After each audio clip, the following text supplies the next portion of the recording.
Nós vamos então entrar agora, nas 7 igrejas. E nós precisamos entender que o Apocalipse ele vai trazer uma sequência de número 7. 7 igrejas, 7 trombetas, 7 estrelas, os cardeais. Por que desse número 7? A tradição, vai dizer que o número 7 simboliza perfeição, totalidade. Então, o que Cristo está querendo nos ensinar por meio desse número 7, das 7 igrejas, ou seja, é a totalidade do período histórico da Igreja de Cristo aqui na Terra. Então, a totalidade, todo o período da Igreja, desde a sua fundação até a volta de Jesus. Ou seja, totalidade da Igreja de Cristo aqui na Terra. Por isso esse 7 simbolizando, esse número perfeito. A primeira igreja em que é mandado a carta da igreja da Ásia Menor é a igreja de Éfeso. E nós vamos ler capítulo 2, verso 1 ao 7. Ao anjo da igreja em Éfeso escreve, ou seja, ao líder da igreja em Éfeso escreve: estas coisas diz aquele que conserva na mão direita as 7 estrelas e que anda no meio dos 7 candeeiros de ouro. Quem é esse? A gente vai observar que o livro do Apocalipse, nas cartas das 7 igrejas, em todo momento ele vai apresentar Jesus. Ele vai dar uma metáfora sobre Jesus, características sobre Jesus, vai apresentar quem Jesus é, vai falar sobre Jesus no início da carta. Por quê? Porque ele está dizendo por mais que eu, João, estou escrevendo para a igreja, para o líder da igreja tal, eu estou escrevendo literalmente aquilo que o próprio Cristo falou. Então, estas coisas diz não é João. Estas coisas diz não é Ciclano. Não, quem diz isso é Jesus. Ou seja, tudo que vai ser dito na carta, quem está falando é Jesus. João está somente escrevendo. Então ele disse: quem é este que tem na mão direita 7 estrelas e que anda no meio dos candeeiros de ouro? É o que nós vimos no capítulo 1. É Jesus quem anda no meio dos candeeiros de ouro e tem as 7 estrelas na sua mão direita. E o que Jesus está dizendo? Verso 2. Conheço as tuas obras, tanto o seu labor como a sua perseverança, e que não pode suportar homens maus, e que puseste à prova o que a si mesmo se declaram apóstolos e não são, e os achastes mentirosos, e tem perseverança e suportaste prova por causa do meu nome, e não te deixaste esmorecer. Nós estamos falando de um período, esse é o primeiro período da igreja, o período apostólico, o período em que a igreja está em sua essência pura. Então, é um período onde eles passaram por muita perseguição, mas permaneceram. Então aqui vai dando os elogios. Conheço as tuas obras, sei o seu labor, sei o seu trabalho, sua perseverança, e sei também que você não tem suportado homens maus. E outra, tem colocado à prova aqueles que dizem ser apóstolos e não são. Ou seja, estava aparecendo muito apóstolo para os 12, mas era colocado à prova, não aceitavam, questionavam a luz daquilo que Deus tinha ensinado. Então, era um período de pureza da igreja. E o que eu quero destacar aqui em primeiro ponto é: conheço as tuas obras.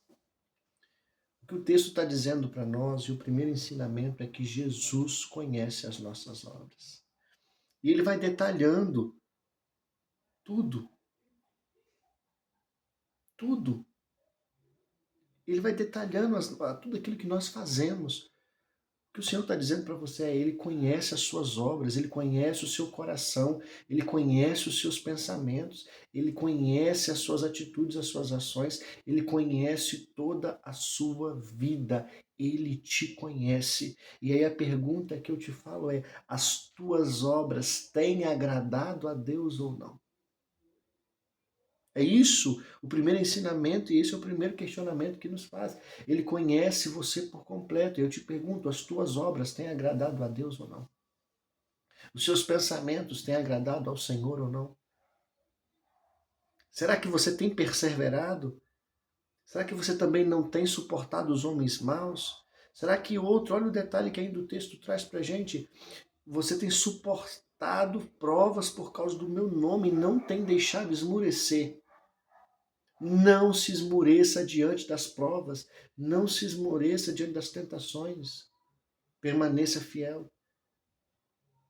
Suportaste provas por conta do amor. Você está vivendo esse processo de santificação, de transformação, de cura, de libertação, porque você ama a Deus e você quer o agradar. Esse precisa ser o seu pensamento. Então, essa foi a fase boa da igreja de Éfeso. Esse foi o período em que a igreja ela estava firme, avivada, cheia de Deus. Só que aí agora tem um trecho, o verso 4. Tenho, porém, contra ti.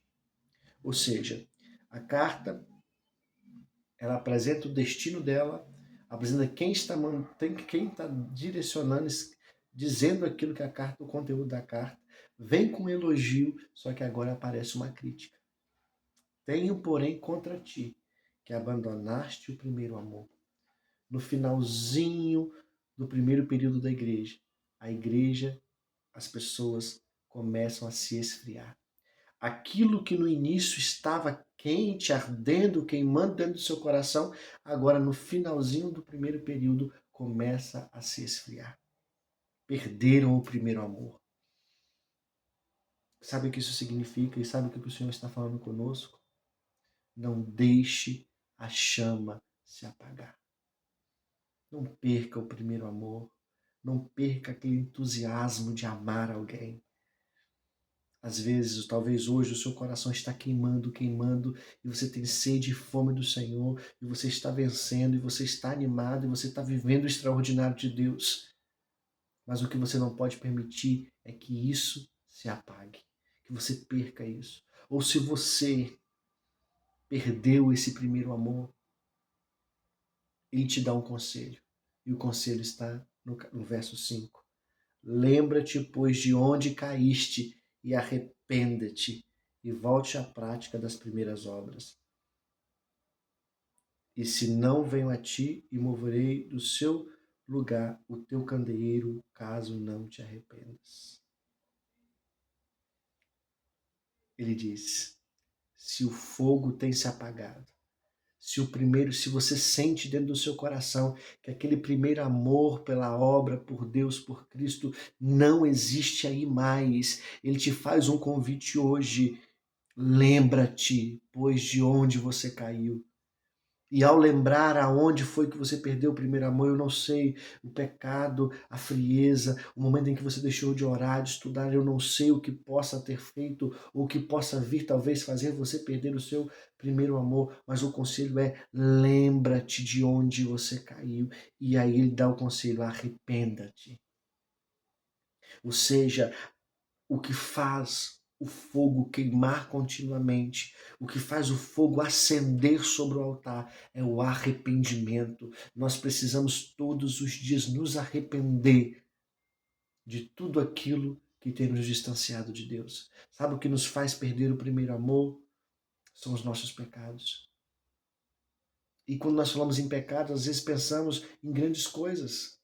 O texto não está dizendo nada. O texto não cita a espécie de pecado, como em outras cartas que nós vamos ver. O texto aqui, ele vai dizer somente que você perdeu o primeiro amor, perdeu o entusiasmo, perdeu a alegria espiritual, perdeu aquela fome e aquele desejo. Só que o que às vezes nos faz perder são os pecados, e às vezes nem são coisas grandes, um adultério, um assassinato, não. Às vezes é um dia sem ler a palavra e sem orar, quebra de relacionamento. Às vezes é um pensamento impuro, às vezes uma mentirinha. Às vezes uma raiva, uma ira. O que tem me apagado? O que tem te feito perder o primeiro amor? Faça uma análise do seu coração, eu te convido, olha para dentro de si e veja o que precisa ser mudado aqui. Comece a pensar, rabassou, rebatarabatu. Comece a pensar e se arrependa, porque aonde há arrependimento tem fogo descendo sobre o altar. Aonde há arrependimento existe avivamento, revassou. Aonde há arrependimento existe reascendência do primeiro amor. E deixa eu dizer uma coisa, o Senhor quer acender ainda mais esse seu coração. Faça uma autoanálise, confesse, analise, pense, para um minuto e olha para dentro de si e começa a dizer para Deus: Senhor, isso ainda não está em conformidade. Senhor, aviva o meu coração. Senhor, eu não quero perder o teu amor. Senhor, eu não quero perder o amor, o primeiro amor. Eu quero continuar amando a obra, quero continuar amando a missão, quero continuar tendo fome e sede pelo Senhor. Eu acredito que quando você fizer esta oração, algo extraordinário acontecerá dentro do seu coração. E aí, quero ler agora o verso 7. O verso 6, melhor dizendo. Tens, contudo, a teu favor que odeia as obras dos nicolaítas, as quais eu também odeio. Quem é os nicolaítas? Eu vou deixar você pesquisar. Pesquisa quem eram os nicolaítas. Mas aqui o Espírito Santo me traz uma revelação e um ensinamento, as quais eu também odeio. Jesus está dizendo assim, tenho algo a seu favor. Você odeia tal coisa, eu também odeio. Deixa eu dizer uma coisa para você. Você precisa adquirir a mente de Cristo. Amar o que Cristo ama e odiar o que Cristo odeia. Se você tem gostado de coisas que Cristo não se agrada, ei, é momento de mudar. O Senhor nos pede algo. Para e pensa. Isso que eu estou fazendo agrada a Jesus? Isso que eu estou fazendo, Jesus faria? Se ele não faria, se não agrada a ele, é momento de mudar. Finalizo com o verso 7, que diz: quem tem ouvidos, ouça o que o Espírito diz às igrejas. O Espírito está dizendo ao seu coração. Se você tem ouvido, ouça. Ao ouvir a voz de Deus, não endureçais o teu coração. O Espírito Santo tem falado com você nestes dias. O Espírito Santo tem ministrado sobre a sua vida nesses dias. Ei, ouça o que o Espírito tem dito a você e coloque em prática. E ele diz: ao vencedor, dar-lhe-ei que se alimente da árvore da vida e que se encontra no paraíso de Deus. Sabe o que ele está dizendo? Aquele que ouvir o que o Espírito diz às igrejas, ouvir o conselho que o Senhor Deus disse de voltar ao primeiro amor, de olhar aonde houve as quedas, se arrepender, odiar o que Cristo odeia e amar o que Cristo ama, ele está dizendo que será vencedor e irá se alimentar da árvore da vida. Sabe o que isso significa? Eternidade, será salvo. Será salvo. Adão e Eva perderam o acesso à árvore da vida porque pecaram no jardim do Éden, lembra? E a partir daí todos nós perdemos o acesso à árvore da vida, mas aquilo que o pecado tirou, a graça vai restituir aquele que vencer e for fiel ao Senhor. Quer você ser um vencedor, se alimentar da árvore da vida, ou seja, encontrar-se no paraíso de Deus? Ouça os conselhos da igreja de Éfeso. Não perca o primeiro amor. E se perdeu, volte e viva-o novamente. Lembra das suas quedas e de onde você caiu. Arrependa-se, confesse os seus pecados e você viverá o extraordinário de Deus. Feche os seus olhos, vamos orar. Senhor, em nome de Jesus, que o Teu Espírito Santo esteja sobre nós e que o nosso coração, Pai, transborde de desejo pela Sua presença. Nos direcione, ó Deus, para o caminho da eternidade. É o que nós te pedimos, no nome de Jesus. Amém.